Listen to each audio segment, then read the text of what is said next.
Hello दोस्तों, आपका स्वागत है इस चैनल पर फिर से। तो इस वीडियो में मैं आपको जॉन विक के तीनों पार्ट एक्सप्लेन करने जा रहा हूँ, क्योंकि अब जल्द ही जॉन विक 4 भी रिलीज होने वाली है। तो इससे पहले इन तीनों पार्ट्स की स्टोरी जानना भी जरूरी है। और साथ ही में वीडियो की डिस्क्रिप्शन में मैंने तीनों चैप्टर के लिंक्स दे दिए हैं, ताकि आप किसी भी पार्ट को स्किप करके उस पर डायरेक्टली जंप कर सकें। तो चलिए इसकी स्टोरी शुरू करते हैं। तो कहानी की शुरुआत होती है जहाँ पर जॉन विक को दिखाया जाता है, और जॉन विक यहाँ बहुत ही ज्यादा जख्मी है, और यहाँ पर वो अपनी जेब से मोबाइल निकालता है जिसमें वो अपनी बीवी की वीडियो देखता है, और फिर उसके बाद वो बेहोश हो जाता है। और अब कहानी फ्लैशबैक में चली जाती है, जहाँ पर पता लगेगा कि जॉन विक की ऐसी हालत कैसे हुई। और अब दिखाया जाता है कि जॉन विक अपनी बीवी के पास है, जो कि अस्पताल में एडमिट है, और यहाँ पर वो एक बीमारी के कारण मर चुकी है, क्योंकि वो एक ऐसी बीमारी से पीड़ित थी जिसका कोई इलाज नहीं था। अब जॉन विक उसके फ्यूनरल में खड़ा होता है, जहाँ पर वो बहुत ही ज्यादा उदास होता है, और इसी दौरान उसके पास एक शख्स आता है जिसका नाम होता है मार्कस, और ये जॉन विक का एक पुराना दोस्त है। मार्कस यहाँ जॉन विक की पत्नी का नाम लेके, जो कि होता है हेलन, जॉन विक से दुख जताता है, और यहाँ पर मार्कस जॉन विक से कहता है कि अब तुम्हारे लिए जिंदगी आसान नहीं होगी, क्योंकि अब तुम्हारी लाइफ में तुम्हारी बीवी नहीं है, मगर फिर भी तुमको अपनी जिंदगी शुरुआत से शुरू करनी पड़ेगी। अब जॉन विक को उसके घर पे दिखाया जाता है, जहाँ पर एक कोरियर आता है, और ये कोरियर किसी और ने नहीं बल्कि हेलन ने ही, यानी कि जॉन विक की पत्नी ने ही एडवांस में बुकिंग कर रखी थी। उसके जाने के बाद ये कोरियर ऑटोमेटिकली जॉन विक के पास आ जाए, और इस कोरियर में एक डॉगी होता है, और साथ में एक चिट्ठी भी होती है, और इस चिट्ठी में लिखा होता है कि मुझे पता है कि तुम कितने अकेले हो चुके हो, और मैं जानती हूँ कि तुम अकेले पूरी जिंदगी नहीं काट सकते, और इसीलिए मैं तुम्हारे लिए ये गिफ्ट भेज रही हूँ, और जिसका नाम है डेजी। अब हेलन ने ही इसका नाम डेजी रखा था, तो इसी वजह से जॉन इस डॉग से बहुत ज्यादा प्यार करता है, क्योंकि वो उसकी प्यार की निशानी थी, उसकी बीवी के द्वारा दी गई। फिर थोड़ा वक्त बीतता हुआ दिखाया जाता है, जहाँ पर जॉन विक डेजी से काफी क्लोज आ जाता है, और उसको अपनी जान से भी ज्यादा प्यार करता है। फिर एक दिन जॉन एक पेट्रोल पंप पे जाता है अपनी गाड़ी में पेट्रोल फिल करने के लिए, और उसी दौरान वहाँ पर एक गाड़ी आती है जिसमें कुछ बदमाश होते हैं, और उनमें से एक लूसिफ नाम का बदमाश जॉन के पास आता है। अब लूसिफ जॉन के पास इसलिए आता है क्योंकि उसको उसकी गाड़ी काफी ज्यादा पसंद आ चुकी थी, और वो किसी भी तरह इसको हासिल करना चाहता था, और इसी पर लूसिफ जॉन से बोलता है कि मुझे तुम्हारी गाड़ी खरीदनी है, मगर जॉन विक उसी टाइम पे मना कर देता है, जिस पर लूसिफ काफी नाराज आता है, और इस पर जॉन से बदतमीजी करने लगता है, और फिर जॉन भी उसको उसी तरह से रिप्लाई भी देता है। इसी वजह से लूसिफ अपने घमंड पे उसको ले लेता है, और काफी ज्यादा गुस्सा आ जाता है, और इसी वक्त उसका दूसरा दोस्त उसको आके रोक लेता है कि अभी रहने दो, और फिर जॉन यहाँ से चले जाता है। फिर रात होती है जब जॉन अपने बिस्तर पे सो रहा होता है, और उसी टाइम पे कुछ आवाज के कारण डेजी वहां से उस आवाज को फॉलो करते चली जाती है, और फिर जॉन यहाँ पर सो रहा होता है, मगर उसको डेजी की चिल्लाने की आवाज आती है, और इसी चीज को सुनता हुआ जॉन भी उस तरफ पहुंच जाता है। और तभी यहाँ पर लूसिफ को दिखाया जाता है, जो कि जॉन के घर में घुसा हुआ है, और यहाँ पर जॉन के आते ही उस पर हमला कर देते हैं, और एक तरह से जॉन को अधमरा कर देते हैं कि वो कुछ भी करने की हालत में नहीं होता। और यहाँ पर वो फिर से जॉन से उस गाड़ी की चाबी मांगता है, मगर जॉन उनको फिर भी कुछ नहीं बताता, और जिसकी वजह से ये लोग यहाँ पर तोड़फोड़ मचाना शुरू कर देते हैं। और यहाँ पर जॉन को बचाने की वजह से ये डेजी उन लोगों पर चिल्लाती है, जिसके बाद लूसिफ जॉन के डॉगी को ही मार देता है, यानी कि डेजी को जान से मार देता है। और थोड़ी देर में ही ढूंढने के बाद इन लोगों को उस गाड़ी की चाबी मिल जाती है, और उसके बाद वो जॉन के सिर पर हमला करता है, जिसकी वजह से जॉन बेहोश हो जाता है, और वो लोग सब वहां से निकल जाते हैं। और जब जॉन को सुबह होते ही होश आता है, तो उस टाइम पे वो अपने बगल में डेजी को पाता है, जो कि मरी हुई थी, जिसकी वजह से वो बहुत ही इमोशनल हो जाता है, और साथ ही साथ में बहुत ही ज्यादा गुस्सा भी आता है, क्योंकि डेजी उसके लिए उसकी बीवी की आखिरी निशानी थी। और इसके बाद ही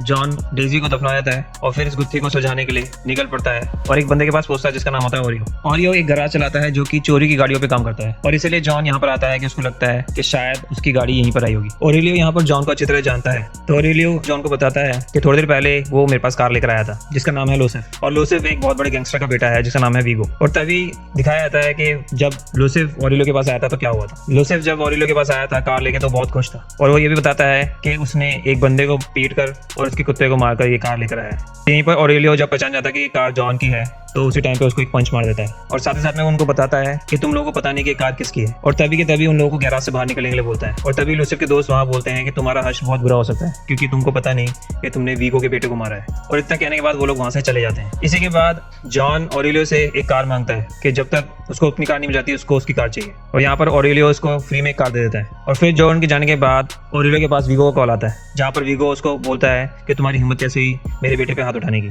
ओरेलियो वीगो को बताता है कि तुमको पता नहीं कि तुम्हारे बेटे ने कितना बड़ा पंगा ले लिया है, उसने जॉन विक की कार उससे छीन ली है, और उसके कुत्ते को मार दिया है, जो कि उसकी पत्नी की आखिरी निशानी थी। और इतना सुनने के बाद वीगो की हालत खराब होने लगती है, क्योंकि वो जॉन विक को अच्छी तरह जानता है, और इसी के बाद वो अपने बेटे को वहां बुलाता है। यहाँ वीगो अपने बेटे से पूछता है कि तुमने क्या किसी की गाड़ी चुराई है, जिसके बाद उसका बेटा लूसिफ बोलता है कि हाँ।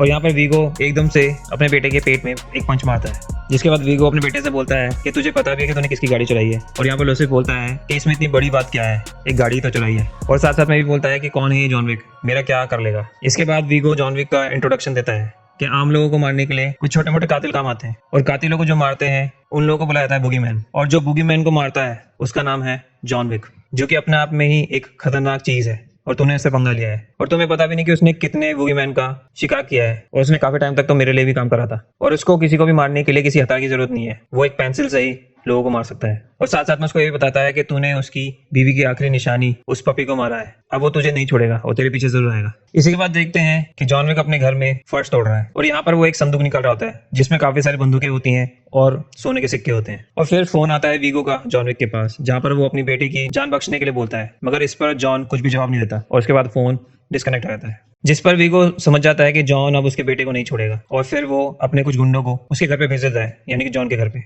लेकिन जॉन भी अपने घर पे पूरी तरह तैयार होता है और फिर वो उन सारे लोगों को मार देता है।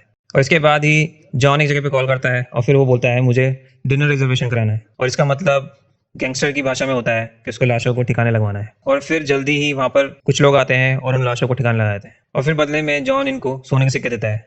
यहाँ वीगो को पता लग गया है कि जॉन ने उसके सारे आदमी को मार दिया है, जिसको सुनने के बाद उसकी हालत और ज्यादा टाइट हो जाती है। और फिर वीगो पहुंचता है मार्कस के पास, वो इसको सुपारी देता है जॉन की और सुपारी में काफी ज्यादा पैसे ऑफर करता है, जिसके बाद मार्कस इस डील को कर लेता है। अब जॉन को दिखाया जाता है जो कि एक कॉन्टिनेंटल नाम के होटल में जाता है और कॉन्टिनेंटल एक ऐसी जगह है जहाँ पर कातिलों को पनाह दी जाती है। इस जगह पर बड़े से बड़ा गैंगस्टर भी कुछ नहीं कर सकता, यहाँ के नियम बिल्कुल अलग हैं और यहाँ पर कोई भी एक दूसरे को नहीं मार सकता। मतलब कि ये एक ऐसा समुदाय है जो कि कितना भी बड़ा गुंडा क्यों ना हो, चाहे गैंगस्टर क्यों ना हो, उसको वो एक झटके में मार सकते हैं। और ये समुदाय किसी भी तरह की गलती को माफ नहीं करता अगर कोई इनके खिलाफ या फिर इनके रूल को तोड़ के खड़ा होता है। और इसलिए जॉन भी यहाँ पर अपना रिजर्वेशन कराता है ताकि वो बाहर खून खराबा करने के बाद भी इस जगह पर बिल्कुल सुरक्षित है। और इसी जगह पे एक लड़की को दिखाया जाता है जो कि जॉन की तरफ देखती है और इसका नाम होता है पर्किंस। और पर्किंस के बारे में इस कहानी के आगे पता लगेगा। और फिर इस कॉन्टिनेंटल की जगह का एक देखरेख करने वाला शख्स होता है, या फिर आप एक तरह से इसका मालिक ही समझ सकते हैं, इसका नाम होता है विंस्टन। और जब विंस्टन जॉन को देखता है तो वो काफी ज्यादा चौंक जाता है क्योंकि जॉन इस काम को काफी पहले छोड़ चुका था। और इसके बाद जॉन अपनी सारी कहानी विंस्टन को बताता है, जिसके बाद विंस्टन लूसिफ का पता जॉन को देता है कि वो एक क्लब में मिलेगा। और इसके बाद ही जॉन पूरी तैयारी के साथ उस क्लब में जाता है, मगर उसको ये नहीं पता होता कि लूसिफ उसको कहाँ मिलेगा। मगर इसी क्लब में उसकी नजर उसके दोस्त पे पड़ती है, लूसिफ के दोस्त पे पड़ती है। और इसके बाद ही जॉन उसके दोस्त को मार पीट कर पूछता है कि लूसिफ कहाँ है, जिसके बाद वो बताता है कि लूसिफ ऊपर की तरफ ना रहा है। और इसके बाद ही जॉन विक लूसिफ के पास पहुंच जाता है और उस पर हमला करना शुरू कर देता है। मगर लूसिफ की यहाँ पर सिक्योरिटी काफी टाइट होती है, जिसकी वजह से वो यहाँ पर से बाल बाल बच के निकल जाता है। असल में जब लूसिफ बाल बाल बच के निकलता है तो उसी दौरान जॉन को भी एक गोली लग जाती है, जिसके बाद वो सीधा कॉन्टिनेंटल वापस जाता है और वहां जाके अपना इलाज करा के आराम करता है। और इसी दौरान मार्कस को दिखाया था जो कि दूसरी बिल्डिंग से जॉन पर नजर रखा होता है एक बंदूक के साथ, और वो सीधा जॉन के तकिए पे गोली मारता है। वो गोली इसलिए मारता है ताकि वो जॉन अलर्ट हो जाए, क्योंकि उस रूम में एक शख्स और होती है जो कि जॉन को मारने के लिए आई होती है। और इसी से जॉन अलर्ट हो जाता है और फिर उस लड़की के हमले से बच जाता है। और ये लड़की होती है पर्किंस, जो कि जॉन को मारने आई थी वीगो के कहने पर। इसके बाद ही जॉन पर्किंस को पकड़ लेता है और उससे बोलता है कि अगर तुमको जिंदा रहना है तो वीगो का पता बताओ। जिसके बाद वो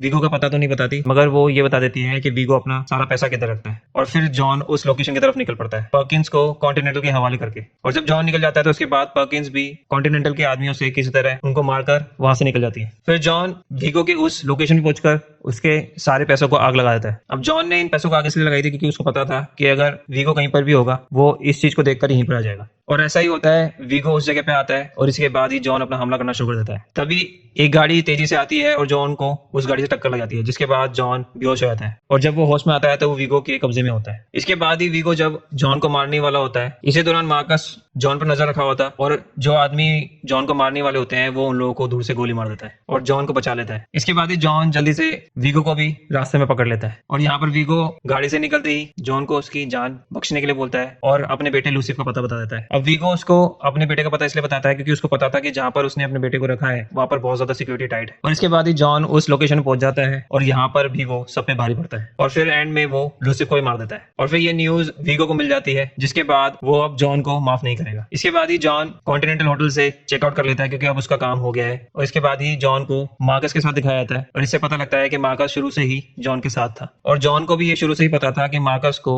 वीगो ने सुपारी दी है जॉन को मारने की। और ये दोनों आपस में बात कर रहे होते हैं और इस चीज पर नजर होती है गाड़ी में बैठी हुई पर्किंस की। और फिर पर्किंस ये बात वीगो को बता देती है और इसके बाद ही वीगो के कुछ आदमी मार्कस के पास पहुंचते हैं और उसको जान से मार देते हैं। और इसके बाद ही वीगो जॉन के पास फोन मिलाता है और उसको बताता है कि उसने उसके दोस्त को कैसे तड़पा तड़पा के मारा है। फिर जॉन मार्कस के घर पहुंचता है और यहाँ पर उसको अपना दोस्त मरा हुआ मिलता है और इसी बात से जॉन अब और भी ज्यादा आग बबूला हो चुका है। इसके बाद ही पर्किंस को दिखाया था जो कि एक जगह पर चारों तरफ से घिर जाती है कुछ असैसिन्स के जरिए और वो सारे आदमी होते हैं विंस्टन के, क्योंकि अब कॉन्टिनेंटल का रूल तोड़ा था पर्किंस ने किसी शख्स पे गोली चला के, और इसी वजह से अब पर्किंस को माफ नहीं कराया था और उसको यहाँ पर मार दिया जाता है। इसके बाद ही विंस्टन जॉन को फोन करके बताता है कि वीगो यहाँ से भागने के प्लान कर रहा है तुमसे बचने के लिए, और साथ ही साथ में उसको वीगो की लोकेशन भी दे देता है। इसके बाद ही पूरी तैयारी से जॉन उसकी तरफ पहुंचता है और वीगो को किस तरह पकड़ लेता है और फिर उसको जान से मार देता है। और इसी दौरान वो काफी ज्यादा घायल रहता है और इसी की वजह से वो अपने आप को ठीक करने के लिए एक पालतू जानवरों की दुकान पे पहुंच जाता है, जहाँ पर उसको कुछ दवाइयां चाहिए थी अपने जख्मों को ठीक करने के लिए। यहाँ पर वो अपने आप को थोड़ा सा ठीक करता है और इसी दौरान उसको एक पिटबुल दिखता है और इसी के बाद वो इस कुत्ते को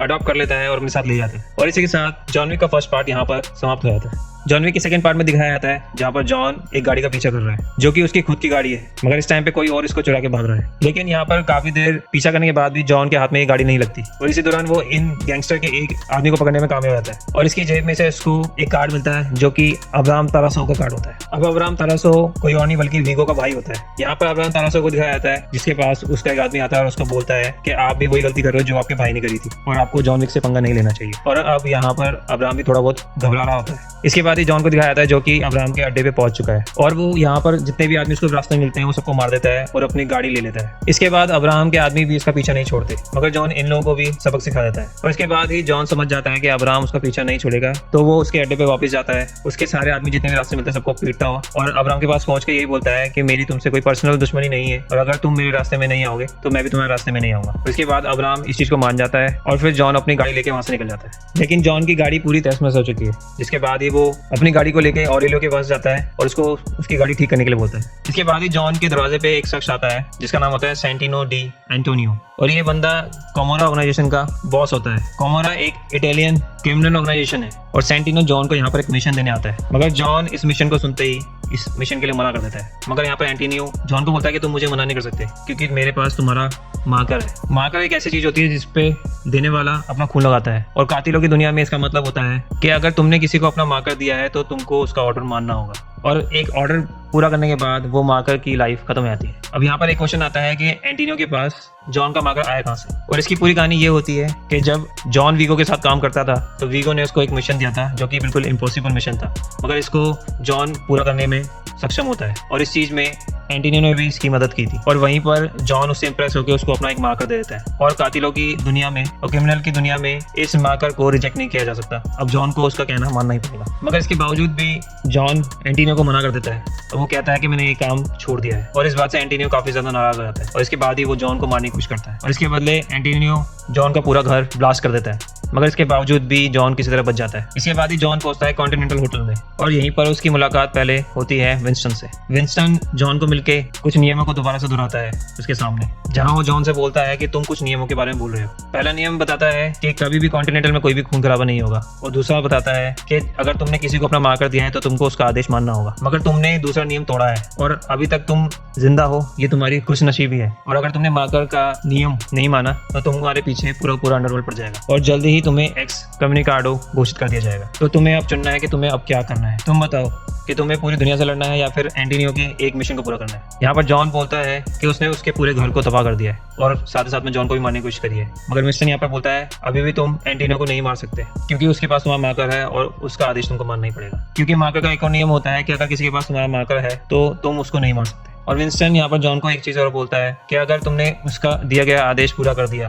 जो कि वो चाहता है, उसके बाद चाहो तो तुम एंटोनियो को भी मार सकते हो। और फिर जॉन को सारी बातें समझ में आती है और फिर वो सीधा पहुंचता है एंटोनियो के पास और यहाँ पर एंटोनियो जॉन को मिशन देता है कि उसको उसकी बहन को मारना है जिसका नाम होता है जियाना। इसके बाद ही जॉन काफी हैरान हो जाता है कि वो अपनी बहन को क्यों मरवाना चाहता है। यहाँ पर एंटोनियो बताता है कि जो प्रॉपर्टी उसको मिलनी चाहिए थी वो प्रॉपर्टी उसके बाप ने जियाना को दे दी। मरते वक्त उसके पिता ने कहा कि हाई टेबल पे जियाना बैठेगी। हाई टेबल एक ऐसी कम्युनिटी है जिसमें 12 सीटें हैं और इन 12 सीटों में से एक सीट एंटोनियो की फैमिली की थी जो कि अब उसकी बहन जियाना की हो गई है। ये हाई टेबल पूरी दुनिया में क्राइम होने वाली चीजों पे नजर रखता है और हाई टेबल क्राइम की सबसे ऊंची जगह है। जो इस टेबल पे बैठा होगा उसको कोई भी हाथ नहीं लगा सकता। एक तरह से आप मान सकते हैं कि वो 12 सीटों पे जो बैठा है वो दुनिया का सबसे बड़ा डॉन है। एंटोनियो यहाँ पर उसको अपनी बहन का पता बताता है जो कि इस वक्त रोम में है और उसको मारने के बाद एंटोनियो उसकी जगह ले लेगा और अब वो जल्द ही उस टेबल की शपथ लेने वाली है, तो इससे पहले जॉन को उसको मारना होगा। अब रोम पहुंचते ही जॉन वहां के कॉन्टिनेंटल होटल में जाता है और इसी जगह पे एंटोनियो ने एक और शख्स को भेजा था जिसका नाम होता है एरिस,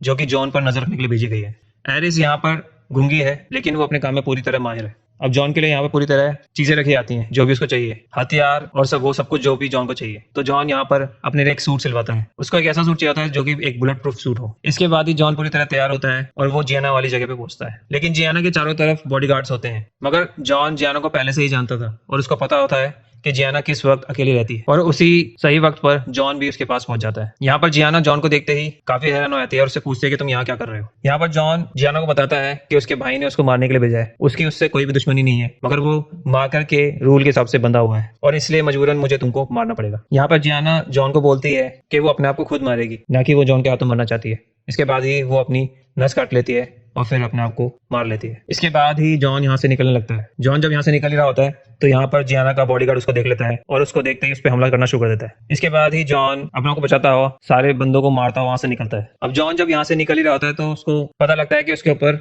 एरिस हमला कर रही है और इस चीज को देखते ही ये पता लग जाता है कि एंटोनियो अब जॉन को भी मरवाना चाहता है, क्योंकि उसको पता था कि इस काम को पूरा करने के बाद जॉन एंटोनियो को मारने वापस आएगा, क्योंकि उसने जॉन का घर जला दिया था और इसका बदला जॉन उससे लेगा और इसलिए वो एरिस को और उसके साथ कुछ और आदमी को भेजता है जॉन को मारने के लिए। इसके बाद ही जॉन सबको मारता हुआ किसी तरह वहां से बाहर निकलता है और फिर रास्ते में उसको दोबारा से जियाना का बॉडीगार्ड मिल जाता है और वो दोनों आपस में बंदूकें चलाना शुरू कर देते हैं और भिड़ना शुरू कर देते हैं। जहां वो लड़ते लड़ते सीधा कॉन्टिनेंटल में पहुंच जाते हैं और कॉन्टिनेंटल में घुसते ही उनको वहां के नियम पता था कि वो उसके अंदर नहीं लड़ाई कर सकते और इस बॉडीगार्ड का नाम होता है कैसियन। यहाँ पर कैसियन जॉन से वादा करता है कि वो किसी भी कीमत पर उसको नहीं छोड़ेगा, क्योंकि जियाना उसके लिए कुछ मायने रखती थी। और फिर जॉन के पास एंटोनियो का कॉल आता है जहां पर वो बोलता है कि उसने उसकी बहन को मारा है तो वो अब उसको जिंदा नहीं छोड़ेगा। यहाँ पर एंटोनियो एक पॉलिटिक गेम खेल रहा होता है और यहाँ पर वो जॉन के नाम पे एक इनाम रख देता है 7 मिलियन का, कि जो भी उसको मारेगा उसको 7 मिलियन डॉलर्स मिल जाएंगे। और ये खबर चारों तरफ फैल जाती है कि जॉन के ऊपर 7 मिलियन का इनाम है। तभी विंस्टन एंटोनियो के पास जाता है और विंस्टन एंटोनियो से बोलता है कि तुम शायद नियमों को भूल चुके हो, अब तुमको जॉन का दिया गया मार्कर वापस करना होगा और तुमने उसको धोखा देके उसके ऊपर इनाम रख के बहुत बड़ी गलती करी है, क्योंकि अब वो तुमको जिंदा नहीं छोड़ेगा। तुमको पता ही होगा कि उसने वीगो जैसे गैंगस्टर का कुछ ही दिनों में पूरा साम्राज्य खत्म कर दिया और अब वो तुम्हारे पीछे पड़ा है। तुम ही वो शख्स हो जो कि उसको वापस से इस दुनिया में घसीट के लिए आया है, नहीं तो वो इस दुनिया को छोड़ चुका था और अब तुमको कोई भी नहीं बचा सकता। तभी अब जॉन को दिखाया जाता है जो कि रोम से वापस आ चुका है, वो अब न्यूयॉर्क में है और यहाँ पहुंचते ही जॉन के ऊपर काफी सारे लोग हमला करने लगते हैं, क्योंकि जॉन के सर पर अब बहुत बड़ा इनाम है और यहाँ पर जॉन एक के बाद एक कातिलों को मारता जाता है और उन सब का ढेर लगा जाता है। इसी बीच में वापस से उसको कैसियन मिलता है और फिर इन दोनों के बीच में काफी लंबी लड़ाई होती है और यहाँ पर जॉन कैसियन को जान से नहीं मारता, उसको अधमरा छोड़ के वहां से निकल जाता है और फिर जॉन एक भिखारी के पास जाता है। यहाँ पर वो उसको एक सोने का सिक्का देता है और उससे बोलता है कि मुझे बॉरी किंग से मिलना है। अब यहाँ पर जॉन काफी ज्यादा घायल हो चुका था, जिसके बाद उसको एक जगह पे लेके जाया जाता है जहाँ पर उसका इलाज होता है और फिर उसको मिलाया जाता है बॉरी किंग से। बॉरी किंग एक तरह का बादशाह है अंडरवर्ल्ड की दुनिया का और जॉन और बॉरी किंग की दोस्ती भी काफी पुरानी है और जॉन ने बोरी की एक टाइम पर जान भी बख्शी थी। यहाँ पर बोरी जॉन से बोलता है कि तुमको पता है कि अब एंटोनियो के पास हाई टेबल है और वो चाहे तो कुछ भी कर सकता है। इसी बात पर जॉन बोरी से बोलता है कि अभी तक तो न्यूयॉर्क पे तुम्हारा दबदबा था, लेकिन अब एंटोनियो के पास हाई टेबल आ चुकी है तो अब तुम कुछ भी उसके सामने नहीं रहोगे और इसके बाद ही वो तुमको भी मारने की कोशिश करेगा और अगर तुमने एंटोनियो को मारने की कोशिश करी तो पूरा हाई टेबल तुम्हारे पीछे पड़ जाएगा और अगर मैं उसको मार दूंगा तो तुम बच जाओगे, तुम्हारा कोई कुछ भी नहीं कर पाएगा और तुम्हारा न्यूयॉर्क भी तुम्हारे पास ही रहेगा। और इस पूरी बात को सुनने के बाद बोरी जॉन से बोलता है कि तुमको क्या चाहिए एंटोनियो को मारने के लिए। यहाँ पर जॉन बोरी से सिर्फ उसकी मदद मांगता है और कहता है कि मुझे सिर्फ एंटोनियो की जगह तक पहुंचा दो। इसके बाद ही जॉन बोरी की बताई लोकेशन पहुंचता है और यहाँ पर तबाही मचाना शुरू कर देता है। यहाँ पर वो एंटोनियो के पीछे पड़ जाता है और बीच में सारे आने वाले आदमियों को जान से मार देता है। वो धीरे धीरे सारे आदमियों को मारते मारते एंटोनियो का पीछा कर ही रहा होता है और पीछा करते करते वो एक शीशे से बनी हुई जगह पर पहुंच जाता है और यहाँ पर एंटोनियो छुपकर जॉन से बोलता है कि अगर तुमने मुझे मारा तो तुम्हारे पीछे पूरा हाई टेबल पड़ जाएगा। जहाँ पर जॉन उसको बोलता है कि इस क्राइम की दुनिया में वापस लाने वाले तुम ही हो मुझे और अब मैं तुमको नहीं छोड़ूंगा। और इसी बीच पर यहाँ पर एरिस आ जाती है कुछ आदमियों के साथ और जिस चीज को देखकर एंटोनियो यहाँ से भागने में कामयाब हो जाता है। फिर से यहाँ पर जॉन और एरिस के बीच में लड़ाई शुरू हो जाती है और यहाँ पर जॉन एरिस को भी मार देता है। इसके बाद ही एंटोनियो सीधा कॉन्टिनेंटल में पहुंचता है और वहां पर पहुंचकर विंस्टन को बोलता है कि वो किसी भी हालत में जॉन को मार डाले और यहाँ पर विंस्टन ये चीज करने के लिए मना कर देता है क्योंकि वो किसी भी नियम के खिलाफ नहीं जाना चाहता और जॉन ने तो उसके कहने पे ही सारे नियमों का पालन किया था। और फिर यहीं पर जॉन भी आया था एक बंदूक लेके, मगर विंस्टन यहाँ पर जॉन को देखकर समझ जाता है कि जॉन कॉन्टिनेंटल में घुस के भी एंटोनियो को मारने वाला है और इसी वजह से विंस्टन जॉन को समझाने लगता है कि यहाँ पर घुस के तुम कुछ भी गलत कदम मत उठाना। लेकिन जॉन काफी गुस्से में होता है, वो एंटोनियो को उसी टाइम पे गोली मार देता है और इस चीज को देख के वहां पर सभी लोग उचक के रह जाते हैं और विंस्टन भी काफी ज्यादा चौंक जाता है और वो जॉन को बोलता है कि तुमको पता नहीं कि तुमने कितनी बड़ी मुसीबत अपने सिर पे ले ली है। लेकिन जॉन को अब इस चीज से कोई फर्क नहीं पड़ता क्योंकि क्योंकि उसका पूरा घर एंटीनियो ने जला दिया था और इसका बदला वो लेके रहता, इस वजह से उसने उसको गोली मार दी। इसके बाद ही जॉन अपने जले घर में घुसता है और यहाँ पर कुछ देर टाइम बिताता है। इसी बीच पे यहाँ पर विंस्टन का एक आदमी आता है और उसको अपने साथ जाता है विंस्टन से मिलवाने के लिए। विंस्टन जॉन को बताता है कि पहले तो एंटीनियो ने तुम्हारे ऊपर 7 मिलियन का इनाम रखा था और अब कोमोरा ऑर्गेनाइजेशन ने तुम्हारे ऊपर $14 मिलियन का इनाम रख दिया है। अब तुम्हारे सिर पर बहुत बड़ी मुसीबत आ चुकी है और अब पूरी दुनिया के सबसे खतरनाक कातिल तुम्हारे पीछे पड़ जाएंगे और अब तुमको हर गली हर चौराहे पर एक कातिल मिलेगा जो कि तुम्हारी जान के पीछे पड़ा होगा और तुम्हें अब एक्सकम्युनिकाडो घोषित कर दिया जाएगा। और क्योंकि तुमने कॉन्टिनेंटल के नियमों का पालन नहीं किया और इसी वजह से तुम्हारे पीछे हाई टेबल पड़ जाएगा। और साथ साथ में बोलता है कि तुम मेरे सबसे फेवरेट लोगों में से एक हो। अब तुम्हारे पास सिर्फ 1 घंटा ही है और इस 1 घंटे के बाद तुम्हारी जिंदगी नर्क बन जाएगी। इस 1 घंटे में तुम जहाँ तक भाग सकते हो भाग जाओ। इसके बाद ही जॉन उसको बोलता है कि उसको कोई फर्क नहीं पड़ता, वो हर जगह जो भी उसको मारने की कोशिश करेगा उन सबकी लाशें बिछा देगा। और फिर जॉन अपने डॉगी के साथ वहाँ से निकल जाता है। इसके बाद ही विंस्टन फोन पर जॉन को एक्सकम्युनिकाडो घोषित करवाने को बोलता है, जिसके बाद बड़े से बड़े कातिल अब जॉन के पीछे पड़ चुके हैं और फिर जॉन विक पार्ट 2 का एंड हो जाता है। तो अब शुरू होती है जॉन विक पार्ट 3।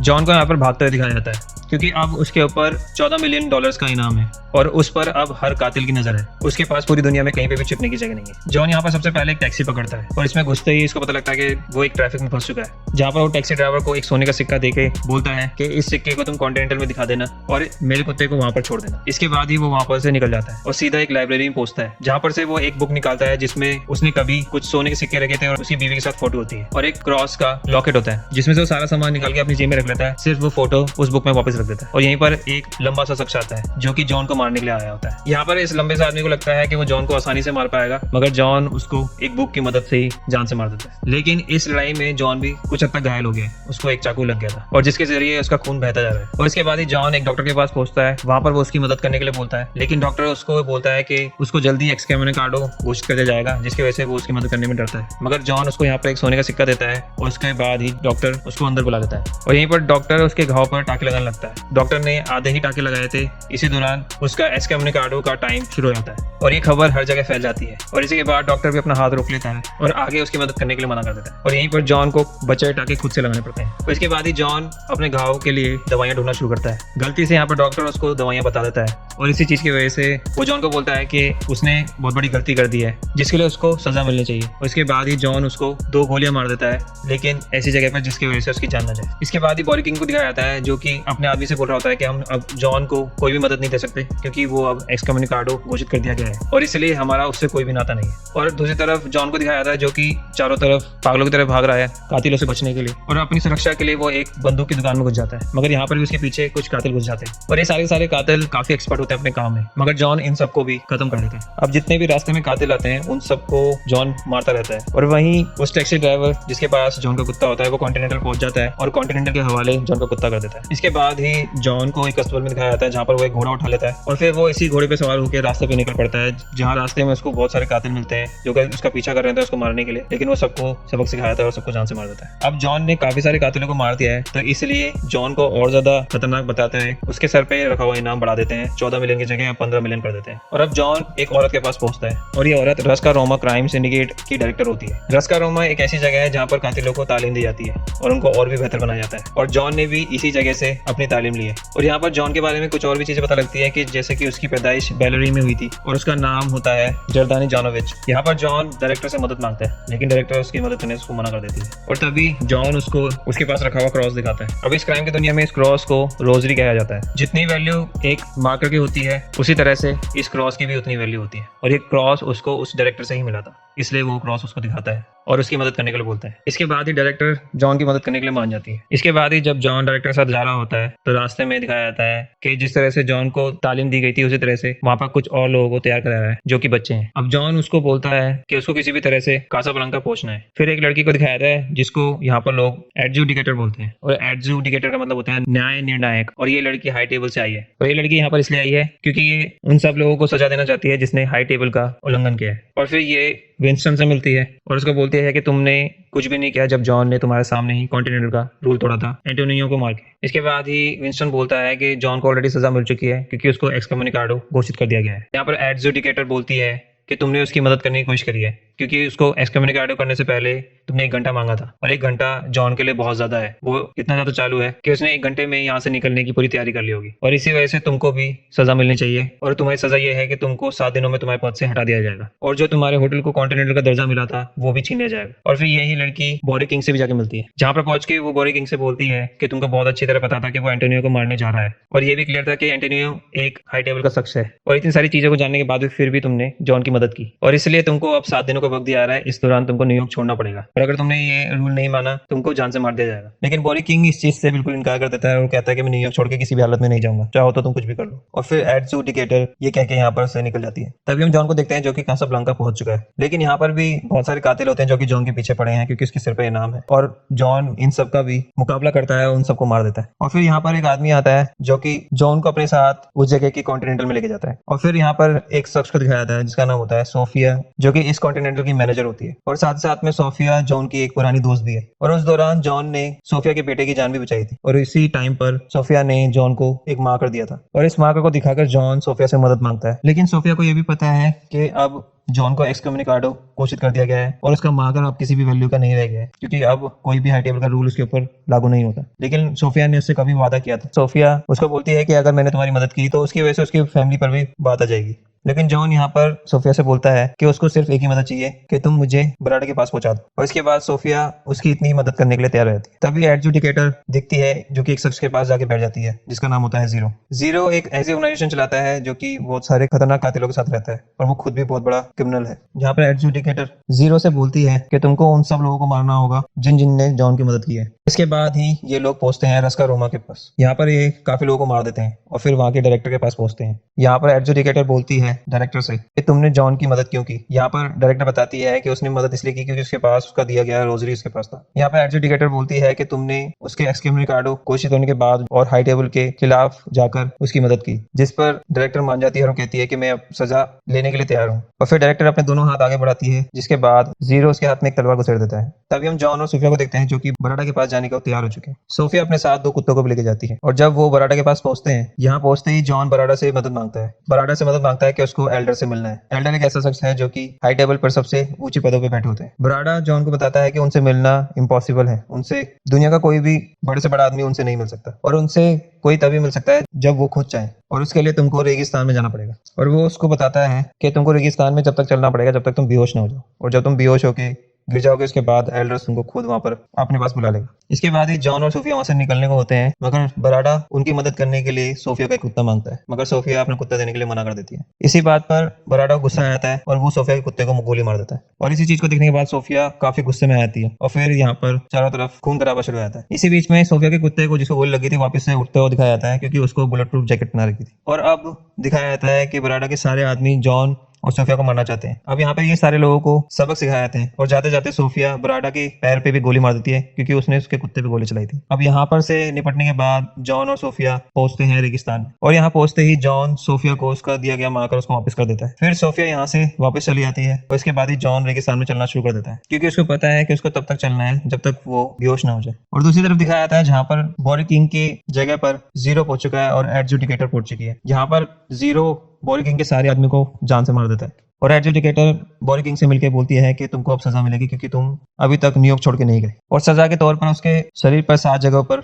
घाव दिया जाएगा। और फिर जीरो वैसा ही करता है। इसके बाद ही जॉन को दिखाता है जो कि अब एल्डर्स के पास पहुंच चुका है क्योंकि वो रेगिस्तान में चलता था, बेहोश हो गया था और वहां से उसको एक आदमी उठा के ले आता है। यहाँ पर जॉन जब एल्डर से मिलता है तो एल्डर पूछता है जॉन से कि तुमको क्या चाहिए। इसके बाद जॉन बोलता है कि वो अपनी बची जिंदगी शांति से गुजारना चाहता है, जिसके बाद एल्डर उसको बोलता है कि तुमको वो मौका मिल सकता है लेकिन तुमको मेरे लिए एक काम करना पड़ेगा और अगर तुमने उस काम को कर दिया तो तुम्हारे पर एक्सकम्युनिकेटो और हाई टेबल जो भी दबदबा है वो सब हटा दिया जाएगा। और वो उसको बोलता है कि तुमको हमारे लिए विंस्टन को मारना पड़ेगा। इसके बाद जॉन इस चीज को सुनकर काफी ज्यादा परेशान हो जाता है लेकिन अब वो इस चीज के लिए मान जाता है। इसके बाद ही जॉन अपने दिए हुए वादे के लिए अपनी एक उंगली काट के दे देता है एल्डर को कि वो उसके कहने पर विंस्टन को मार देगा। और इसके बाद ही जॉन पूरी तरह तैयार होकर वापस से पहुंचता है न्यूयॉर्क। अब न्यूयॉर्क पहुंचते ही उसका सामना जीरो और जीरो के आदमियों से होता है। अब पूरे टाइम वही खून खराबा वापस से शुरू हो जाता है और फिर ये लोग लड़ते लड़ते किसी तरह कॉन्टिनेंटल तक पहुंचते हैं। यहाँ पहुंचते ही जैसे ही जीरो जॉन को गोली से मारने वाला होता है, जॉन कॉन्टिनेंटल होटल की सीढ़ी पे हाथ रख देता है और यहाँ पर खड़ा हुआ कॉन्टिनेंटल का मैनेजर जीरो को मना कर देता है उसको मारने के लिए, क्योंकि अब वो कॉन्टिनेंटल के एरिया में है। और इसके बाद ही उन दोनों को कॉन्टिनेंटल के अंदर दिखाया जाता है। और इसके बाद ही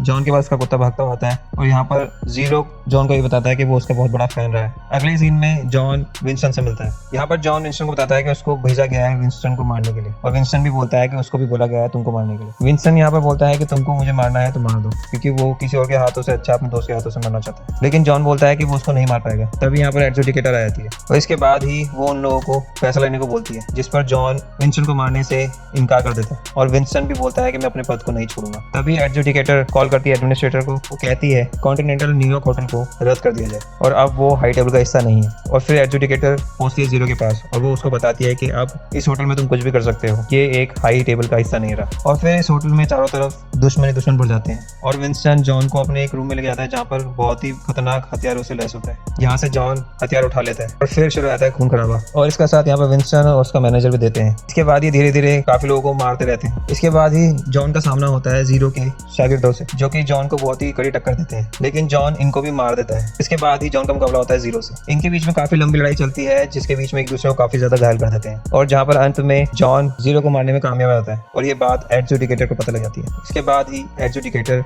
विंस्टन से मिलती है और वो विंस्टन को बोलती है कि जॉन बहुत ही खतरनाक इंसान है, उससे पंगा नहीं लिया जा सकता। तो इसलिए वो उसको एक काम देती है कि अगर तुमने जॉन को मार दिया तो तुम्हारे होटल को वापस से कॉन्टिनेंटल घोषित कर दिया जाएगा और वो हाई टेबल के अंदर से वापस आ जाएगा। उसकी बातों में आके विंस्टन जॉन को गोली मार देता है, जिसके बाद जॉन उस बिल्डिंग से नीचे गिर जाता है। और इसके बाद ही जहाँ पर जॉन गिरा था वहाँ पर जाके चेक कराया जाता है तो वहाँ पर उसकी लाश नहीं मिलती, और यही इन्फॉर्मेशन लेके वो विंस्टन के पास वापस आती है कि अगर जॉन बच गया है तो अब कोई भी जिंदा नहीं बचेगा। और विंस्टन एडजुडिकेटर से बोलता है कि उसको पता है जॉन कहाँ मिलेगा और वो न्यूयॉर्क से अभी बाहर नहीं गया होगा। तभी हम बोरी किंग के आदमी को देखते हैं जो कि जॉन को लेकर बोरी किंग के पास आया था। यहाँ पर बोरी किंग अपने शरीर के घाव दिखाता है जो कि जीरो के द्वारा दिए गए थे एडजुडिकेटर के कहने पर, और जॉन को बोलता है कि अपनी भी हालत देखो। और यहाँ पर भी ये कहानी खत्म नहीं होती। इसके बाद भी अब जॉन विक पार्ट 4 आने वाला है, जिसमें बाकी फिल्मों की तरह एक्शन तो भरपूर होगा ही, और साथ ही में हो सकता है कि वो एक फाइनल चैप्टर हो। तो आपको कैसी लगी ये एक्सप्लेनेशन प्लीज़ कमेंट करके बताइए। प्लीज़ चैनल को सब्सक्राइब करें, इस वीडियो को लाइक करें और जुड़े रहिए इस चैनल से इस तरह की वीडियोज़ के लिए। And thank you for watching.